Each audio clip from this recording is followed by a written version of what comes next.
Hoje a gente vai conversar sobre um tema que costuma ser meio polêmico, sobre esse tema, né? E na hora da morte, amém. A primeira reação da minha filha foi falar assim: mãe, mas que tema mais mórbido. E eu quase que mudei o tema. Mas depois eu parei para pensar e falei assim: não, a mim ele não parece um tema mórbido, né? Hoje eu já consigo olhar isso com mais naturalidade. Hoje eu já consigo enxergar essa conversa sobre a morte com um pouco mais de naturalidade. O interessante é o seguinte, que todos nós, né? Todos nós, ou pelo menos a maioria de nós, né? A gente torce por ter uma boa hora da morte. Se é que pode, se é possível ter uma boa hora da morte, todo mundo torce para morrer dormindo, ou não sofrer pelo menos, né? Ou morrer de repente, né? Que também é um jeito de não sofrer. Mas quando a gente fala desse contexto nosso de doença, né, de parentes com doença, esse assunto, em certo momento, ele fica muito presente. Mas eu resolvi, então, começar essa minha primeira live sozinha pelo fim, pelo que vem por último em todo esse processo de cuidados. Na minha casa, né, desde muito cedo, né, a minha mãe sempre teve esse hábito de conversar sobre a morte. Eu lembro que a gente, muito desde pequeno, né, minha mãe devia estar o quê? Minha mãe estava com 40 anos, 50 anos de idade, e vira e mexe ela trazia esse assunto, mas não de uma forma mórbida, nem com vitimismo, com nada disso não, e na maioria das vezes com até um certo humor. E eu acho que ela trazia esse assunto, muitas vezes, para preparar a gente caso ela faltasse. Acredito que a intenção dela tenha sido essa. Na maioria das vezes a gente achava muito ruim, né? Não, mãe, pelo amor de Deus, para, que assunto ruim de conversar, né? Mas a gente foi crescendo com isso e aconteceram muitas coisas na família, né? Com situações de falecimento, de morte, tudo, que todo mundo passa por isso, né? Todo mundo passa por isso de uma forma ou de outra, de forma mais leve ou de uma forma mais trágica, né? Todo mundo passa por isso. E a gente começa a aceitar o assunto como uma coisa mais natural. Se bem que eu devo confessar que muitas pessoas, muitas famílias têm a tendência de proteger, por exemplo, as crianças quanto a esse assunto da morte. E a gente aqui talvez tenha pecado por causa disso, porque a minha filha, se a gente pudesse não contar para ela que tal pessoa morreu, que um avô morreu, que uma avó morreu, enquanto ela era mais nova, eu acho que a gente preferia não contar. Mas a gente contava, só que participar de enterros, de funeral, de velório e tudo, ela não participou. Ela veio participar só quando já estava adulta. Quando eu trago esse assunto e essa conversa que a gente vai ter hoje, não é absolutamente para ser uma live mórbida. É uma live assim, de compartilhamento de experiência, né? Principalmente de experiência sobre ter passado por essas fases, né?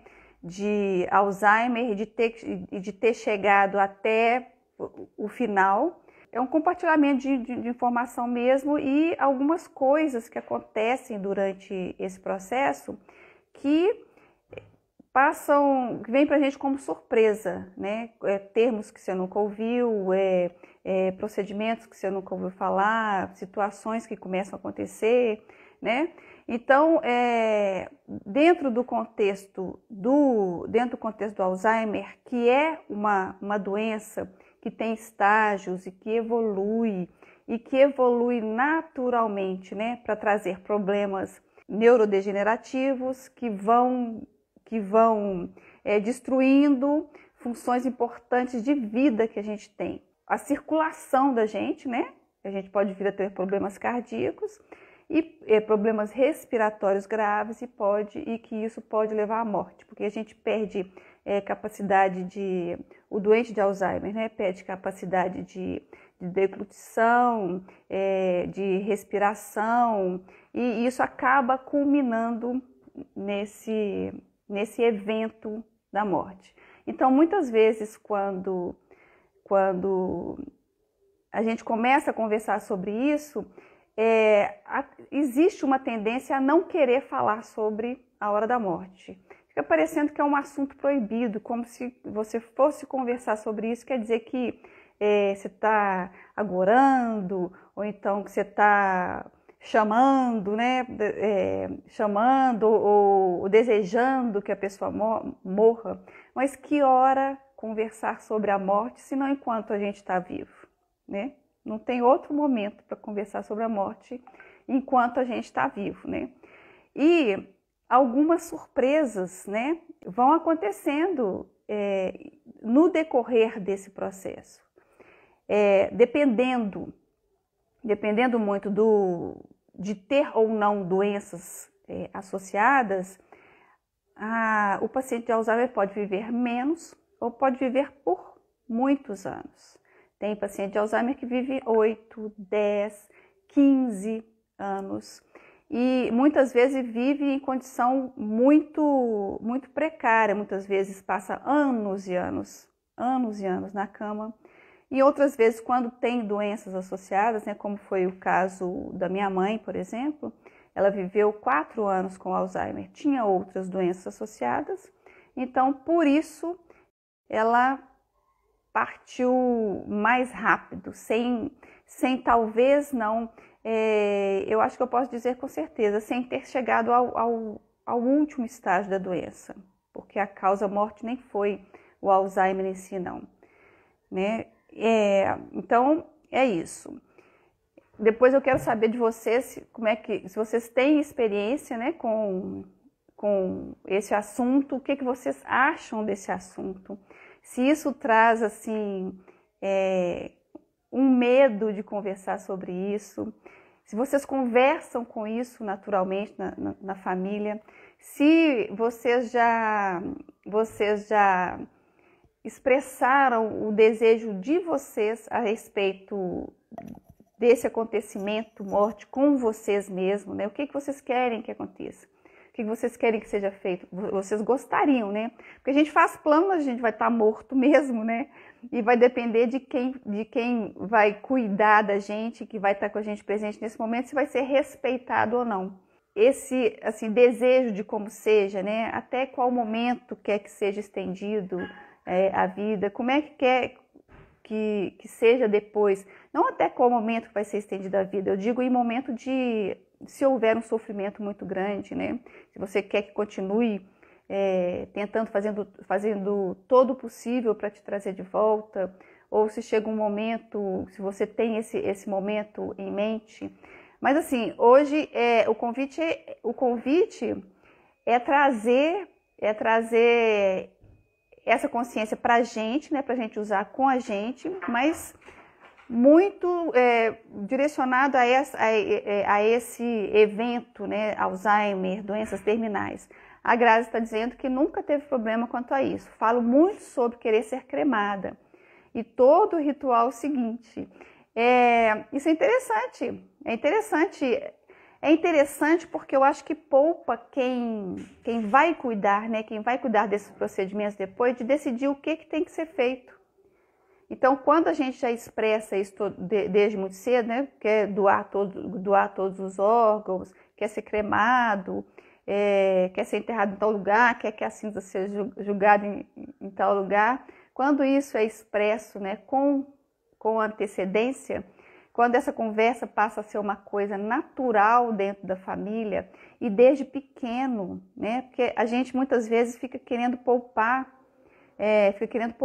os filhos da gente de certas conversas. Não que a gente tenha que apresentar as coisas para eles nuas e cruas, né? Tem jeito de falar com a criança isso, tem jeito de preparar as crianças como as coisas podem vir a acontecer. O que está acontecendo com o avô, o que está acontecendo com a avó, o que virá a seguir. Trazer as crianças também para participar desse momento, porque depois o vô ou a avó ou alguém morre e a criança é pega absolutamente surpresa.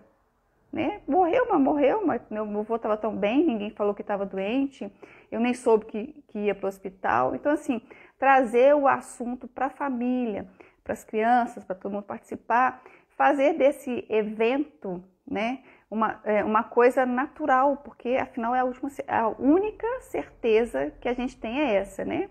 A Rosane está falando que ela conversa com os familiares sobre a morte dela, né? Naturalmente sobre como ela gostaria que fosse, né? Gostaria que seja, né? Porque um dia será para todo mundo, né? A Graça está dizendo que quer ser distribuída e que cada um me leve para onde eu gostaria de estar. Olha que interessante, esse jeito aí eu nunca tinha ouvido. Sim, doar, se puder, doarei até os cílios. Todo mundo aqui sabe, minha filha não liga quando fala essas coisas, mas eu falar em envelhecer, ela pira. A Nilce, né, minha irmã, está falando, sou doadora de órgãos, mas não gosto muito de falar no assunto. Pois a gente foge mesmo. E por que será que a gente foge, né? Por que esse assunto tem que ser tão, assim, pavoroso? Deveria ser uma coisa natural. Não sei se vocês já viram, mas no México, né? No México tem uma celebração para os mortos mesmo. Uma celebração, uma festa, um altar com presentes, né, para os mortos, dependendo da crença lá que eles tenham. Mesmo nos Estados Unidos, né? Esse assunto morte, eu acredito, né, pelo que eu observo, né, que eles tratam isso de uma forma, sei lá, de uma forma diferente de nós. Isso é muito cultural, né? Diferente do brasileiro. Eles recebem as visitas em casa, eles têm os salgadinhos, eles têm uma recepção que é feita depois, né? E isso não costuma muito acontecer com a gente, mas isso passa a ser muito cultural, né? Vamos trazer então agora para esse contexto da doença, que não precisa ser necessariamente a doença de Alzheimer. Doenças terminais, né? Doenças que tenham esse aspecto de doenças terminais. Como é que a gente age antes? E assim, o que eu vou falar aqui não quer dizer que é receita, que é regra, que é nada disso. É só compartilhamento de experiência. Porque quando a gente compartilha experiência, pode ser que uma coisa ou outra sirva para você quando você tiver que passar com isso. Espero que demore muito para passar por isso. Você, seus familiares, todo mundo, né, que a gente ama, que demore muito.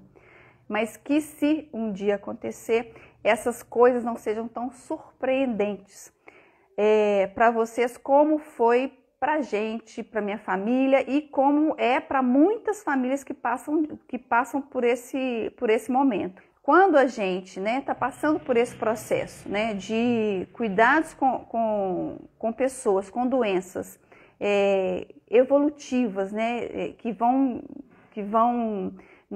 neurodegenerativas, né, que a pessoa vai perdendo funções, vai perdendo cognições, vai perdendo movimentos e tudo, a gente vai mais ou menos que caminhando para esse fim que a gente sabe que é inevitável. Então, quando a gente quando a gente tem consciência disso, que a gente pode começar a tomar algumas atitudes antes, para não ser pego tão de surpresa depois, as coisas vão ficando mais leves. Então, o que acontece durante esse processo, né? A pessoa adoece, vai para o hospital, né? Em doenças como o Alzheimer, por exemplo. A pessoa adoece, vai para o hospital, vai para a UTI. Aí você vai para aquela salinha, de repente você se vê naquela salinha da UTI, junto com os seus familiares, né? Junto com os seus familiares, junto com seus irmãos, junto com quem está ali da família, e vem o médico para conversar com vocês. E você começa a ouvir um tanto de termo, um monte de coisa que você nunca ouviu falar antes, né? Eu nunca tinha ouvido falar em distanásia. Eu já tinha ouvido falar em eutanásia, que no Brasil é proibido, né? A eutanásia não é permitida no Brasil. E o que é distanásia, né? Deixa eu trazer o conceito da distanásia para vocês. Distanásia significa morte lenta, sofrida e sem qualidade de vida. O que chega a ser um crime também, né? Distanásia é um abandono da pessoa. Mas esse assunto da distanásia só surgiu também porque o médico começou a falar com a gente o que não era permitido, que é a eutanásia, mas não passou pela cabeça da gente isso, né? Ele dizendo, explicando os termos, a eutanásia, explicando o que era distanásia. Eu nunca tinha ouvido falar em distanásia. Então, esse foi o primeiro termo, né? Entre os termos que a gente ouve, distanásia foi um deles. Eutanásia eu já conhecia, distanásia foi um deles. Outro termo são cuidados paliativos, que hoje eu acho que muitas pessoas já conseguem ter um conhecimento, principalmente a gente que está nesse contexto, né, de Alzheimer, de mais próxima doença. Cuidados paliativos, né? Vou falar para vocês o conceito. A filosofia dos cuidados paliativos, ela aceita a morte como um estágio final da vida. Ela afirma a vida e não acelera e nem adianta a morte. Os cuidados paliativos, eles focam na pessoa e não na doença. É feito um controle, eles vão tratando e controlando os sintomas, para que os últimos dias de vida da pessoa sejam dignos e com qualidade, e cercado dos entes queridos. Então, esses cuidados paliativos, a gente ouviu lá atrás, a gente ouviu com a minha mãe, mas eu acho que não ficou muito fixado, veio fixar mais na hora agora com meu pai, que fixou mais. E tem o momento de entrar com esses cuidados paliativos. E isso é uma outra atenção que o cuidador familiar precisa ter. Se informar a respeito disso, saber em qual momento é necessário isso, porque às vezes a gente, né, que é familiar, permite muito sofrimento para quem está sendo tratado, sendo que não vai ter progresso, não vai regredir, não tem como melhorar. Então, assim, muitas vezes a gente ainda permite que eles passem por cirurgias invasivas, ou então por hemodiálise, ou então por, sei lá, quimioterapia, né? Sendo que isso só vai prolongar o sofrimento. Então, assim, essas conversas francas são importantes de ter com os médicos e trazer para esses cuidados paliativos para melhorar a qualidade de vida dele, né? Qualidade de vida, os momentos finais que ele vai ter ainda, cuidando da dor, cuidando dos sintomas, sem coisas tão invasivas que não vão surtir efeito. Aí, quanto a isso, eu tenho para contar para vocês, porque durante o estágio de doença, né, de pacientes, é comum, e alguns de vocês devem ter passado por isso, várias internações. E com minha mãe foi assim também, várias internações. Uma dessas internações era para fazer uma cirurgia de um aneurisma que ela tinha, um aneurisma de aorta que ela tinha. E eu lembro que no dia dessa cirurgia dela, era o dia do meu aniversário, e eu estava fazendo a apresentação de um TCC, de uma pós-graduação que eu fiz. Então, assim, minha mãe operando, dia do meu aniversário, eu fazendo o TCC, aí eu fiz a minha apresentação e corri para o hospital para poder participar lá. Minha mãe já estava no dia da cirurgia. E o interessante que eu senti nesse dia, né, a Nilce que está aqui pode falar também, O que eu senti nesse dia é o seguinte, que os médicos colocam na nossa mão, na mão da família a decisão. Em momento nenhum, eles vão falar pra gente assim, faça isso ou faça aquilo. Eu acho que isso é questão, deve ser questão de ética também, eles não poderem, eles não induzirem a gente a determinada ação, a determinado procedimento ou a determinada autorização. E o que aconteceu foi o seguinte, que a família lá dentro do quarto, para levá-la, né, esperando para levá-la para o bloco cirúrgico, para fazer essa cirurgia super invasiva, super com risco muito alto. E o médico, diretor do hospital, lá dentro do quarto, conversando com a gente, e a gente sentia que ele queria que a gente desistisse daquilo. Ele queria que a gente desistisse daquilo. E graças a Deus, a gente realmente desistiu daquilo. Porque minha mãe estava relativamente estável, né? Ela estava bem, ainda estava muito lúcida. Foi assim, o segundo ano, acho que, do Alzheimer dela. E de repente ela ia morrer ali por causa de uma decisão nossa. Então, assim, uma responsabilidade muito grande. A gente não sabe se ela ia morrer. O risco era muito grande. E a gente preferiu não correr. E ainda bem que a gente fez isso, porque ela faleceu 2 anos depois e não foi por causa disso. Então, assim, esse aneurisma não foi o que matou, o que levou a nossa mãe embora. E isso trouxe um alívio muito grande. Então, assim, os médicos, eles trazem pra gente essas decisões, né? A outra palavra, né, que a gente ficou conhecendo nesse processo foi deshospitalização. Eu nunca tinha ouvido falar essa palavra de deshospitalização. E o que é deshospitalização? Deixa eu ler o conceito para vocês. A deshospitalização é uma metodologia que vem cada vez mais sendo adotada pelos hospitais e pelas clínicas e pelos profissionais de saúde. O objetivo da deshospitalização é garantir os cuidados paliativos para os pacientes em estado clínico estável. Quer dizer, ele pode estar desenganado, mas ele está em estado estável. Aí eles indicam a deshospitalização para você levar o paciente para casa, para ele terminar os últimos dias em casa. Me fala o que vocês acham disso. O que vocês acham se em algum momento fosse sugerido para você que levasse o paciente para casa? E eu vou contar para vocês da nossa experiência a esse respeito, como é que foi. Essa sugestão de deshospitalização com a minha mãe não aconteceu porque não deu tempo. Aconteceu com meu pai. Mas antes de chegar nessa... Tá, então eu vou contar da deshospitalização de uma vez, depois eu volto a história um pouco atrás, para vocês verem o tanto de coisas e decisões que a gente tem que tomar.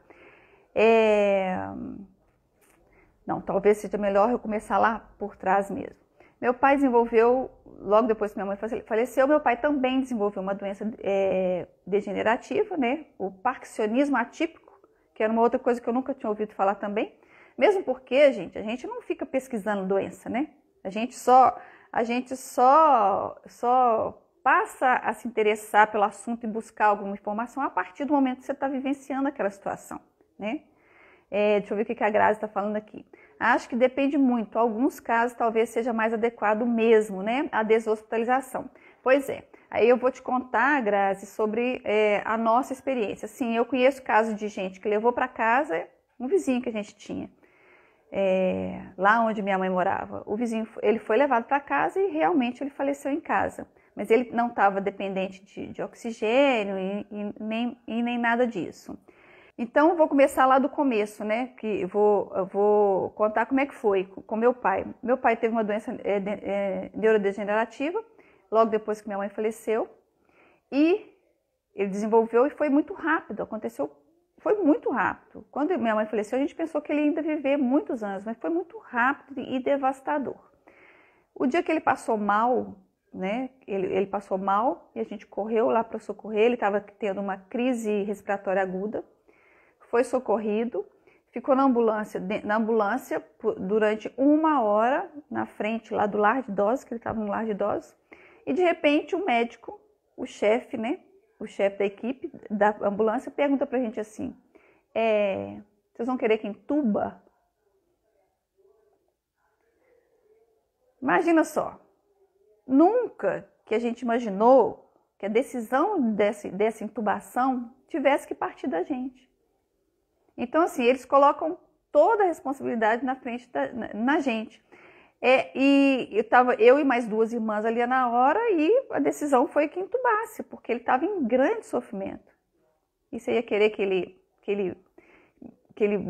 ele morresse ali? Sem um socorro?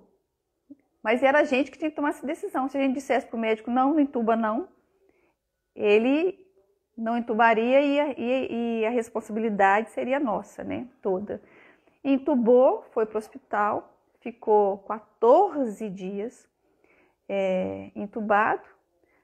Aí nós fomos de novo lá para aquela salinha, né, para ouvir tudo aquilo de novo, cuidados paliativos, o que viria depois, que não era interessante entrar com nada invasivo, porque ele tinha um câncer que já tinha tomado tudo. Vamos lá nós para aquela salinha de novo para começar a tomar decisões. Para nossa surpresa, ele volta para o quarto. Ele volta para o quarto, sai dessa intubação, que a gente nem acreditava que ele sairia. Sai da intubação. Foi aí que a gente começa a ouvir que a gente ouve esse termo deshospitalização. Assim, a Grazi falou, né, que acha que depende muito, né, que em alguns casos talvez seja mais adequado mesmo. Mas eu vou te confessar que é um tanto quanto assustador.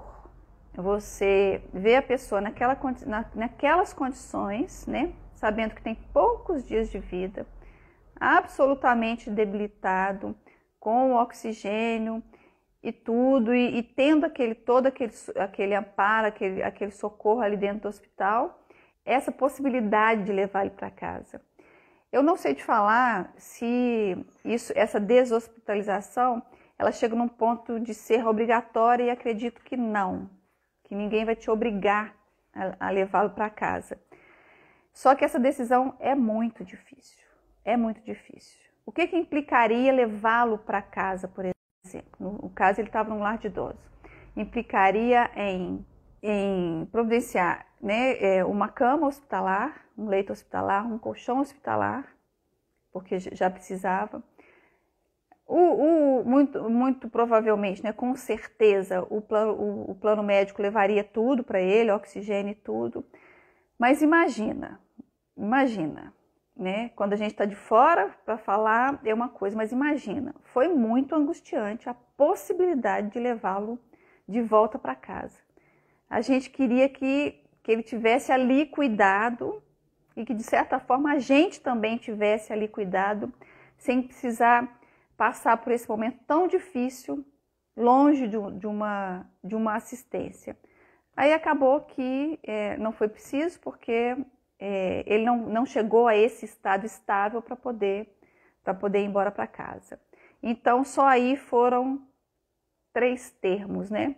4, na verdade. Eutanásia, que foi citado, distanásia, que eu não conhecia, cuidados paliativos, que eu já tinha começado a ouvir falar, já vinha ouvindo falar, e a deshospitalização, né? Bom, aí vem. Então, o que eu quero dizer, né, com esse assunto que eu trago hoje para vocês, é que a gente tem surpresa lá no começo, quando a gente recebe o diagnóstico, né? E que muitas vezes é dado de forma não tão delicada para os familiares. Não estou generalizando, mas muitas vezes não tem esse cuidado necessário para dar essa notícia para o familiar.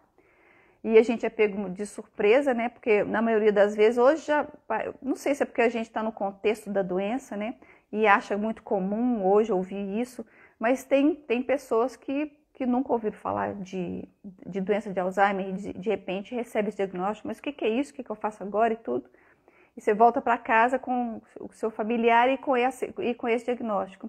E assim também essas outras surpresas vão acontecendo, né, no decorrer. Esses termos, essas decisões que você tem que tomar, né? De repente você se vê ali decidindo se vai entubar, se não vai entubar, se vai entrar com algum procedimento invasivo, se quer que opera, se não quer que opera. e tá tudo na nossa mão resolver. Tá tudo na nossa mão resolver. Então, assim, eu não vou entrar em detalhes mais explícitos, não, porque dentro desse contexto tem muitas outras coisas que acontecem, né? E não é para ficar uma coisa mórbida, uma coisa pesada. É para ser leve, né? É para ser leve. É a nível de troca de informação mesmo. E um outro episódio que aconteceu, né, na nossa família foi lá atrás, há muitos anos atrás, que cabia uma decisão também. A gente perdeu uma irmã com 46 anos de idade, tinha uma doença autoimune e que trouxe o agravamento que levou ao falecimento. Mas lá atrás a gente também foi para essa mesma salinha, com essas mesmas informações e com a difícil decisão de amputar ou não uma perna. Imagina, de repente, você está lá dentro da salinha e o médico pergunta, precisa amputar a perna. Alguém da família tem que assinar. Eu lembro que na ocasião eu me neguei a assinar. Hoje eu entendo que eu não estava tão madura em relação ao assunto quanto eu estou hoje. E não sei qual que seria a minha atitude hoje. Minha atitude na época foi não concordar. Talvez eu estivesse certa, porque era exatamente esse prolongamento de sofrimento. E assim, e as coisas que a gente deixa de fazer pela pessoa, né? Quando a pessoa tá ali no leito, e às vezes que a gente reconhece que é o leito de morte, muitas coisas, muitos pedidos que a gente deixa de atender dela e que depois a gente pode até se arrepender. Um desses pedidos que minha irmã fez foi que um dia que ainda estava no quarto, foi que a hora que eu desse banho, que eu lavasse a cabeça dela. Aí sabe quando você fala assim, não vamos lavar a cabeça hoje não, vamos deixar para outro dia? Só que esse dia nunca mais chegou. Eu nunca mais tive a oportunidade de lavar a cabeça dela. E assim, e ficou um pouco de arrependimento em relação a isso. Outra coisa, né, que ficou foi o seguinte, foi no último dia dela de vida, ela estava na UTI, eu me acovardei, eu não quis ver mais, porque eu não suportava mais ver tanto sofrimento, e cedi a minha vez para uma prima, eu lembro, como se fosse hoje. Eu cedi a minha vez para uma prima e deixei ela entrar no meu lugar. Então, quer dizer, foi a última oportunidade que eu tive de ver a minha irmã viva. E eu não vi. E me arrependi depois. Hoje eu tento, já passaram muitos anos, vão fazer 12 anos já do falecimento dela, e hoje eu tento não pensar mais nisso. Mas assim, o que ficou para mim antes foi uma sensação de que eu estava abandonando, abandono. A morte, né? Esse momento da morte parece uma coisa, uma coisa muito solitária, né? Que é só você, a morte e o que você acredita que vem depois. É muito solitário. Mas eu acho que quanto mais a gente estiver perto, quanto mais a gente estiver ali juntinho, é bom para a pessoa, porque a gente passa isso para ela, e é bom para a gente também. Então, como a gente lida com esse momento, vai fazer bem para a gente, até como a gente processa isso depois, quando a pessoa vai, como a gente processa o luto, essa nossa atitude, né, durante esse momento, vai influenciar muito nisso. Então, o que aconteceu? Primeiro foi minha irmã. Depois de muitos anos foi minha mãe, né? Aí ela teve esse episódio lá, de a gente decidir se fazia cirurgia, se não fazia cirurgia. Passou mal, foi para UTI, teve a decisão de... Ela não chegou a ser entubada, então não precisou dessa decisão da intubação. Aliás, eu nem sei se eles pediriam pra gente, já que já estava no contexto do hospital, eu não sei se isso faria diferença. Teve um momento de todo mundo no box, né, da UTI, e teve a despedida. E ela partiu nessa mesma madrugada, que ela passou mal, ela partiu nessa mesma madrugada. E eu sempre pedi, né, pedi para Deus para eu estar junto com ela, a hora que ela morresse. Eu sempre pedi. E não ter ficado lá nesse box até a madrugada do falecimento dela, depois que ela foi embora, um sentimento de arrependimento quis se instalar em mim, né? Ah, por que eu não fiquei? Porque eu falei que eu queria ficar. Mas eu logo afastei esse sentimento de eu não fiquei até o final. Eu fiquei até o final, sim. Meu pedido foi atendido, sim. Porque, afinal, quem estava lá no quarto com ela no último momento dela era eu, ela estava comigo. A última refeição dela, quem deu fui eu, ela estava comigo. Depois disso, praticamente, ela já tinha partido, né? Ela só continuava ali, mas ela já tinha partido. Então, a minha experiência com ela foi essa. A experiência com meu pai foi, ele saiu da UTI, né? Deixa eu ler só um comentário aqui. A Nilce falando que a despedida dela foi maravilhosa. E ela ficou triste de não estar lá na madrugada. Se der, eu conto para vocês quão maravilhosa foi essa despedida, porque ela foi muito especial, essa despedida dela. A Dora tem gratidão, é muito importante o assunto. Ninguém nunca falou sobre esse assunto, a gente foge desse assunto, né, Dora? Mas tem jeito de conversar deles de uma forma leve, não precisa ser mórbido, não precisa ser sofrido. Pode trazer experiência, pode trazer informação e pode ir lá na frente, muito na frente, espero que não passem por isso, mas se passarem um dia, dá para trazer assim, o exemplo de uma experiência, né? E o exemplo de uma experiência e o exemplo de um sentimento também. Então, voltando lá no meu pai, o que aconteceu? Foi para o quarto, não foi necessária a deshospitalização, ele já estava nos últimos dias dele de morrer, né? A gente só esperando, né? Que já estava nos últimos dias, a médica falou assim, não vai ter deshospitalização, ele vai ficar aqui mesmo até o final e tudo. Confesso que, de certa forma, a gente sentiu um alívio de não ter que tirar ele de lá, naquele contexto todo que ele estava, né? E ninguém estava obrigando a gente a isso também.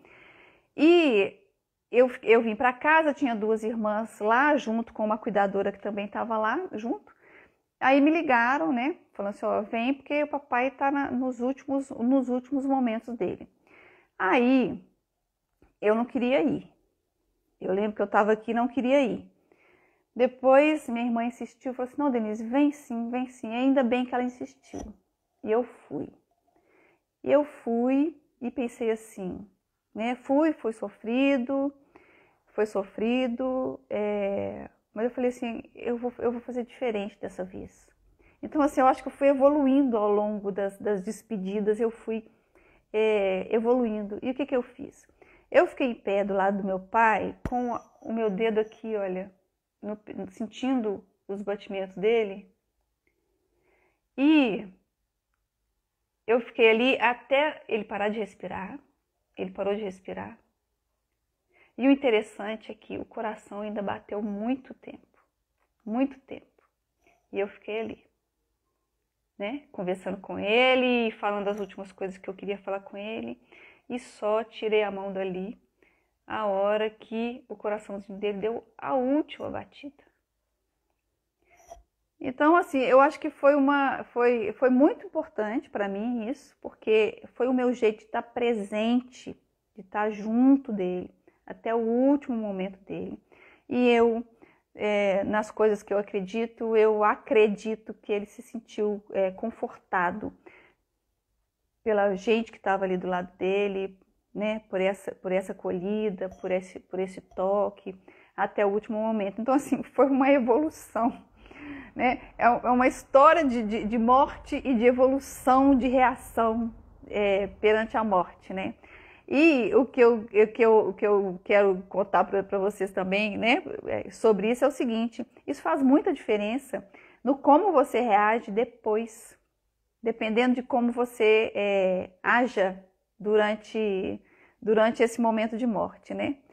E assim, a gente que está nesse contexto de doença, de Alzheimer e tudo, passa a ser uma corrida, né? Passa a ser uma corrida, né? A doença avançando, esse dia da morte chegando e a gente correndo atrás de resolver coisas. Não só coisas práticas, coisas materiais, mas coisas afetivas também.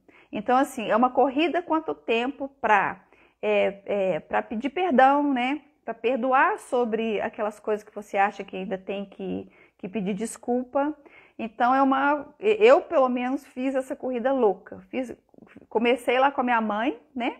Buscando e querendo descobrir coisas que eu não sabia, segredos de família, aquelas coisas veladas, né? Eu queria saber, porque se ela morresse, depois que ela morresse, tudo que era sobre mim ia morrer junto com ela. Então eu sempre tive essa preocupação de correr atrás de saber o máximo de coisas que eu pudesse saber sobre mim e sobre todo mundo e sobre as coisas que eu queria, que eram segredos, que eram guardados, eu queria descobrir. E era uma corrida quanto tempo. Com a minha mãe descobri muita coisa. Essa minha transformação, essa entrada nesse desenvolvimento, nessa área de desenvolvimento humano, tudo aconteceu em função dessas doenças e dessa corrida, a morte correndo para chegar e eu correndo para saber tudo que eu precisava saber. Então, assim, isso é mais uma coisa que eu tenho para falar para vocês, né? Se os pais estão no início dessa história do Alzheimer, né? Antes que as coisas se apaguem e que eles levem coisas suas embora, procura saber sobre tudo, sobre você e sobre eles. Procura resolver as coisas que têm que ser resolvidas antes. Procura pedir perdão antes. Procura perdoar antes. Isso traz uma leveza muito grande depois que a pessoa parte. A Nilce falando aqui que era a mamãe fugindo do alemão, né? Mamãe falava que estudou até 82 anos de idade. Falava que estudava para fugir do alemão. Conseguiu fugir muito tempo, mas depois ele acabou pegando ela. Sem contar essas coisas, né, afetivas, tem as coisas práticas, né, gente? Que a gente nunca para pensar. Mas assim, lá em casa aconteceu o seguinte, pai e mãe viveram a irmã também, os três, pagaram para viver e pagaram para morrer. Deixaram tudo muito organizado, muito organizado. Isso traz um conforto muito grande para a família. Então, assim, plano de saúde, plano funerário, inclusive questões de dinheiro. Questões de dinheiro devem ser tratadas enquanto os pais estão saudáveis. Porque depois nem pode mais, né? Nem pode mais ter assinatura e ter decisões com pessoas com doenças neurodegenerativas. Não pode mais acontecer isso. Então, assim, que essas conversas aconteçam antes para prevenir, né? Porque vai chegar uma hora que isso vai ter que ser conversado. Vai chegar uma hora que a questão do dinheiro vai aparecer. Vai chegar a hora, assim, que quem vai pagar isso, quem vai pagar aquilo, quem vai ficar com o que ficar, com o dinheiro que ficar, né? E aí isso eu falo uma coisa assim, nada de economizar para cuidar deles, para sobrar pra gente, né? É gastar tudo com eles. Então, às vezes, assim, vai ser necessário vender um imóvel, desfazer de alguma coisa para cuidar deles, para dar dignidade para eles até o final de vida. Então, presta atenção nesse momento. É o primeiro sinal, ou antes do primeiro sinal. Por isso que é importante trazer esse assunto, né, de morte para o contexto da vida.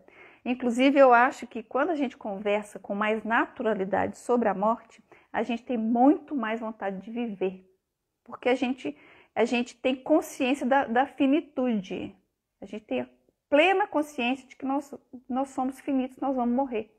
Então, assim, vamos deixar aqui tudo programado de uma vez? Tá tudo programado? Ótimo, então agora vamos viver. Vamos viver, vamos aproveitar, vamos fazer o que a gente tem que fazer, porque eu tenho a tranquilidade de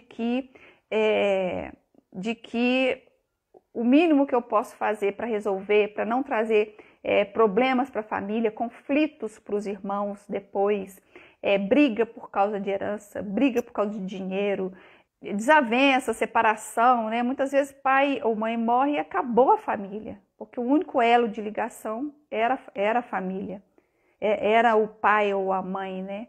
E muitos desses elos são rompidos nessa hora do dinheiro. Então, assim, por que não começar a conversar sobre isso antes, né? Antes, enquanto eles ainda estão lúcidos, começar a ouvir quais são os desejos deles. Não precisa chegar assim, vão sentar aqui e vão falar agora sobre morte. Não. É para introduzir naturalmente a conversa, trazer essa conversa como uma coisa natural, né? Ah, eu gostaria de ser cremada. Todo mundo aqui em casa já sabe. Todo mundo, meu marido e minha filha já sabem. Eu quero ser cremada. Eu dou todos os meus órgãos, né? Isso, que eu tenho para falar é isso, né? Juntei na vida o que pode ser usado lá na frente, né? Quando eu morrer. Não que a gente tenha que poupar coisa pensando na morte, não, viu, gente? Mas isso aí é uma outra conversa. Não é poupar, guardar, não, porque você está vivo, você tem que viver. Mas, assim, ter consciência de que umas coisas mínimas precisam ser feitas. Ter um plano de saúde, se possível, né? A gente tem um SUS que atende muito bem nós brasileiros, então nós temos essa sorte, né? Nessa situação atual tá tudo muito precário, né? Inclusive esse assunto morte está sendo muito triste porque não está tendo como estar ao lado das pessoas nesse momento, né? Não está tendo como. Então eles estão sendo mortes solitárias realmente. Estão sendo mortes solitárias, porque não tem como ficar no hospital, não tem como mais entrar dentro de uma UTI. Não tem como mais por causa desse contexto horrível que a gente está vivendo. Tem um livro que eu quero indicar para vocês, que é o livro da doutora Ana Cláudia Quintana. Doutora Ana Cláudia Quintana é especialista em cuidados paliativos. Doutora Ana Cláudia Quintana, ela tem livro, né? Que o livro dela chama A Morte é um Dia que Vale a Pena Viver. Esse é o nome do livro dela.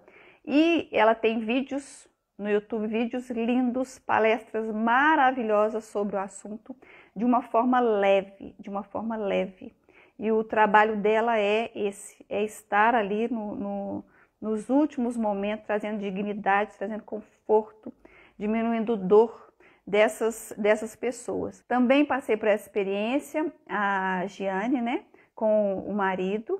Tem uma hora que a gente tem que deixar ir. Tem que deixar ir. Esse é o outro assunto também, né, Giane? Às vezes a gente segura muito, né? E até esse entregar, né? Entregar assim, não, tá tudo resolvido, tá tudo bem, tá tudo certo.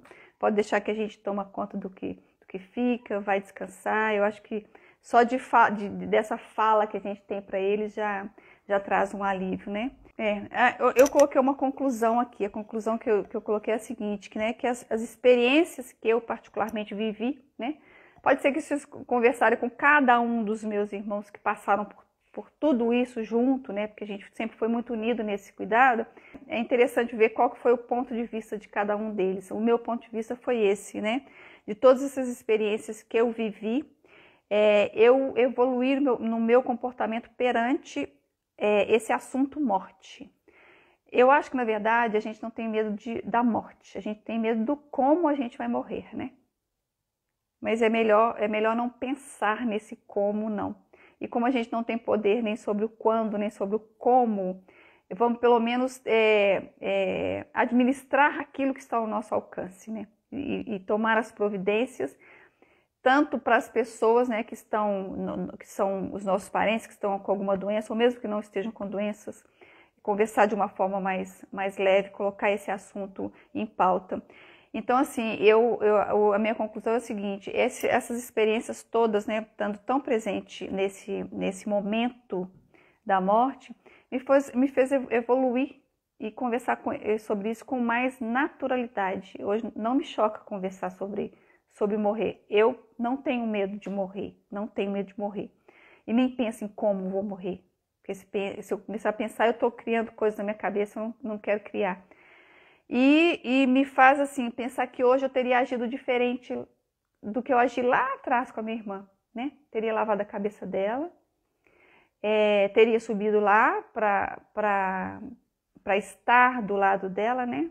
Mas eu acho que as coisas acontecem como tem que ser e tudo serve como crescimento, né? Isso fica como crescimento e fica para mim, para vocês como experiência, né?